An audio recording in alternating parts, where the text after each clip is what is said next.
Hello, everybody. Welcome back. I really missed doing this. I had a little bit of a summer break and I felt like I was really stuck because I don't like to do things if I'm not in the right mood and I didn't know where I was headed. So I found this old book of mine on my shelves, and these are things I did a year ago, and then I tucked them away and I was busy doing other things, doing all my YouTube channel work. And then I found these again, and because I am stuck, and the reason why I kept these is to give me inspiration. There's all sorts of inspiration here. Some of these are jelly prints on harder paper, mixed media paper.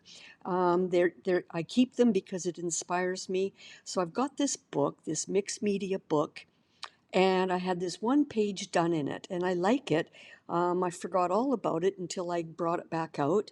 And I did everything on this page. I did some mark making, I did some heavier white paint, and then I scraped through to reveal some of the colors below in those teardrops. I had a lot of fun with it. So I've got this whole book here, and I don't know how much I'll do for YouTube, but it is a book here with mixed media paper.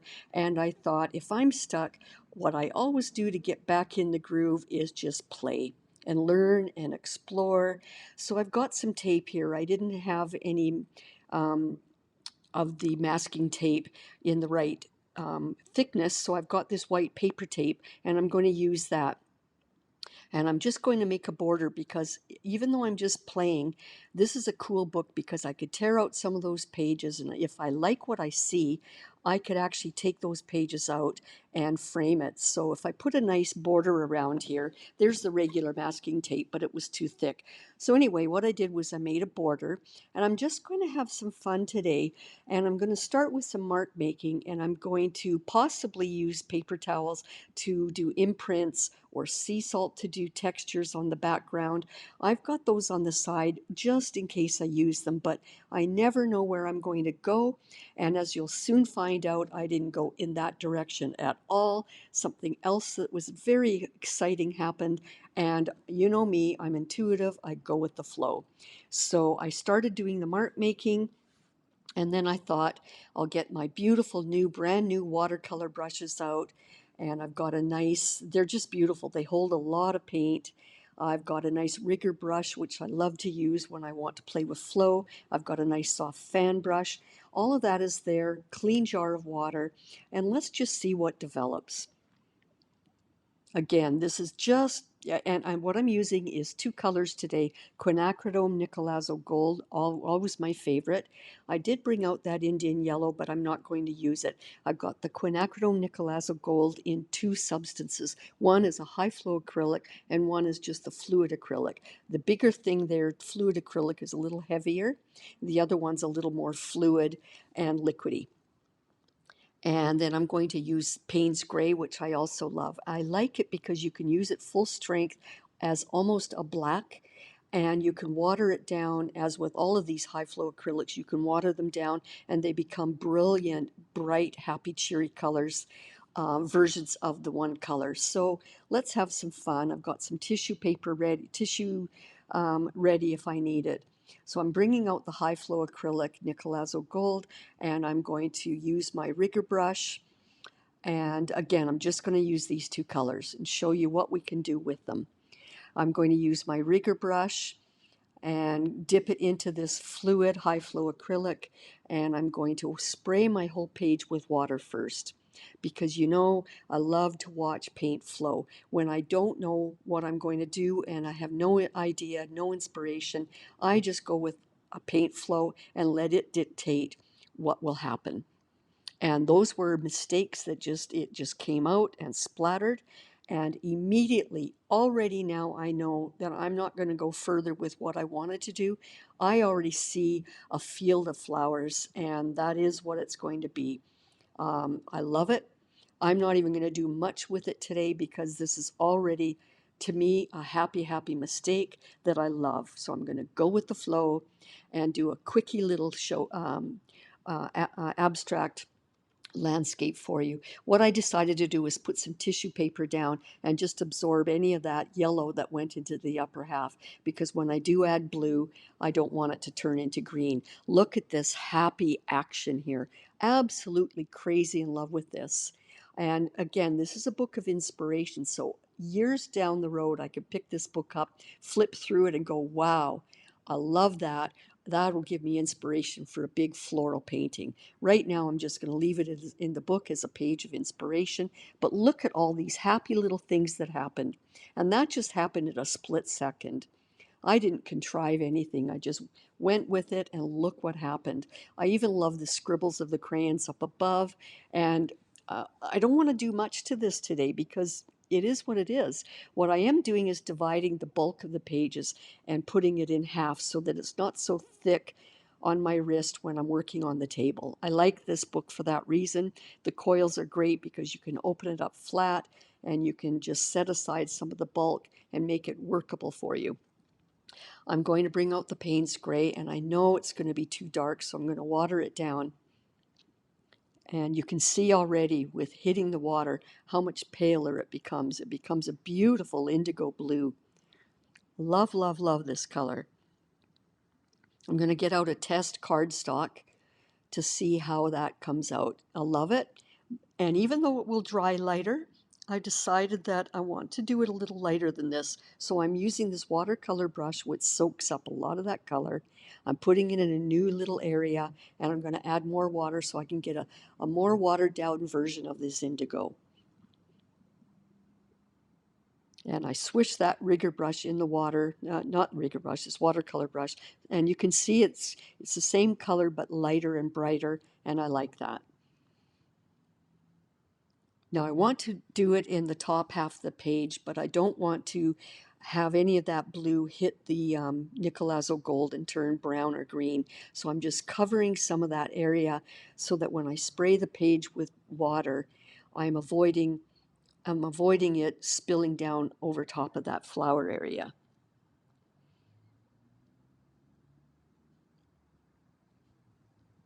This is probably going to be one of the quickest videos I've ever done, but you know what? When it works, it works.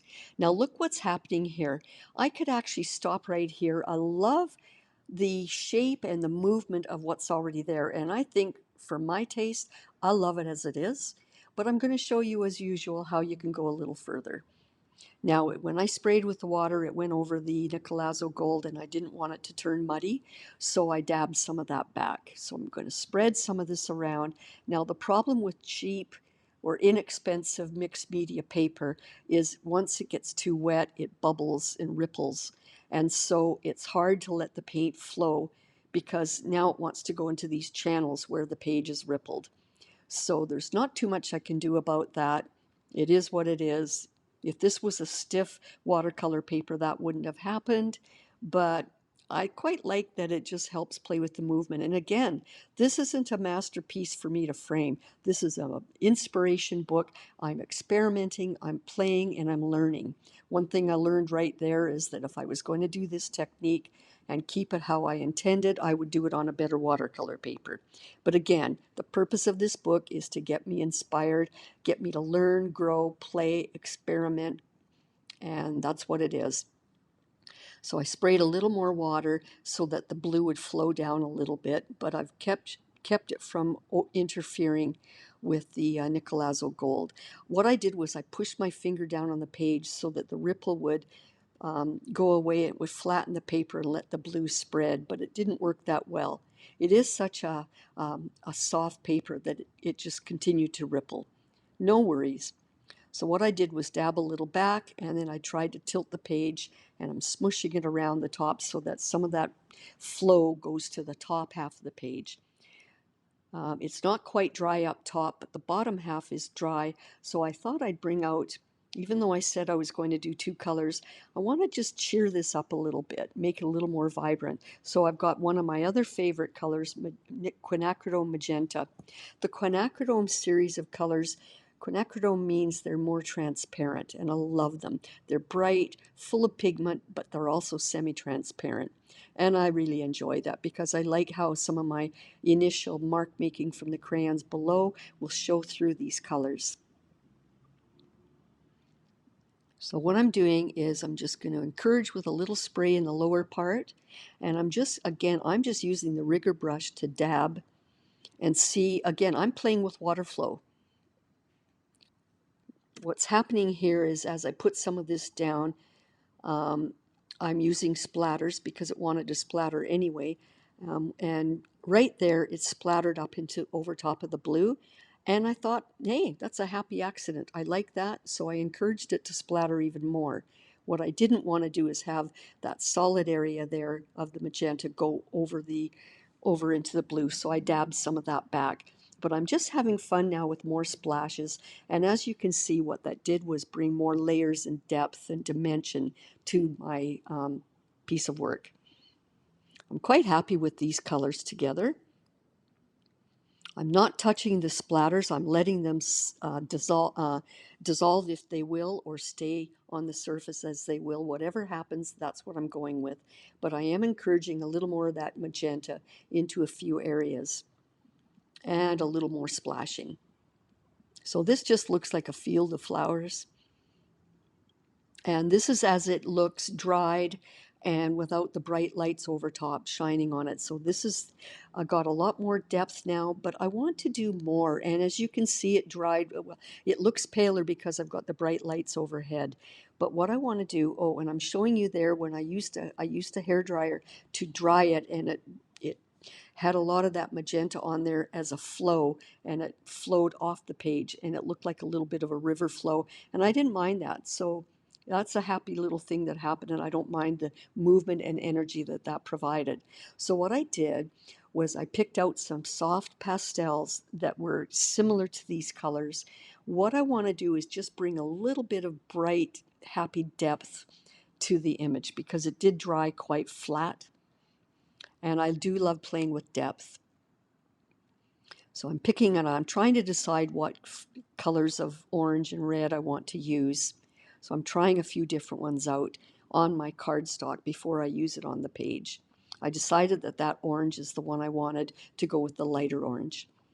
I've got this green here as a total contrast, and I will use it, but I'm going to play with how I use it. It's going to be very, very subtle, whereas all these other colors are just happy versions of what I've already got. Now I'm trying to add a little yellow there, not to make it a yellow flower, but to almost give it a halo. This is abstract, remember, so I'm just playing with technique to see later on if I ever do, and I will, believe me, I will do an abstract painting along this line someday, and I'll use this as a guide to remember what I did. So I'm just using a little more of that bright yellow as a halo effect. And already you can see it's adding a lot of happy dimension to the page in a nice, soft, fuzzy way. All the pastel colors are popping to the foreground, and I'm really crazy in love with this. I'm going to use a bit of, that yellow, all of these are just brighter, softer versions of what was there. And I'm not trying to color the whole thing in. I'm not making it a contrived flower. I'm kind of making it a suggestion of flowers. So that's why I'm not doing these pastels everywhere. I want it to still be abstract and playful. That orange that I just put down is beautiful. Reminds me of the Indian yellow. Very lovely. Just really happy with how this turned out. I'm not touching that deeper, like the inner petals, inner centers of these flowers that were the Nicolazo gold. I'm leaving them right there. I'm adding a little brighter orange near it, but I'm not doing anything to the center of those flowers. I'm leaving them as they were. I'm really happy with this. It just shows you can do crayons, watercolor, high flow acrylic, pastel. I could go on here over top when it's dry and doodle over everything and make it even another dimension. But I just want to show you how you could stop at this point and leave it as an abstract landscape. Nice and happy, soft, delicate. I didn't like too much of that, so because it's pastel, you can always take a tissue and wipe it off. I'm just doing hints. Again, I just wanted that fuchsia to be a hint of it. I didn't want to make it look like I'm coloring in flowers. I'm just making smudgy areas to indicate that there could be in the depths a pink flower there. I'm happy with this. I like where it's going. I've got a clean wet wipe that I wiped all my fingers because now I want to do the blue and I want to smudge with my fingers, but I needed them to be clean. So I just put a hit of that blue. It's a little darker than I wanted, but I'm pressing it down into the paper, and then I'm going to use a clean tissue to wipe some of that back. Because I like the flow of the paint that was below that blue, and I didn't want to bury it. Now I'm kind of doing hints of stalk and stem, but I find that's too contrived, and I didn't like it because the rest isn't contrived, and it didn't make sense to me to look like they were obvious stems. So I'm wiping that off. First I'm dabbing it, and then I thought, no, I'm going to wipe it off.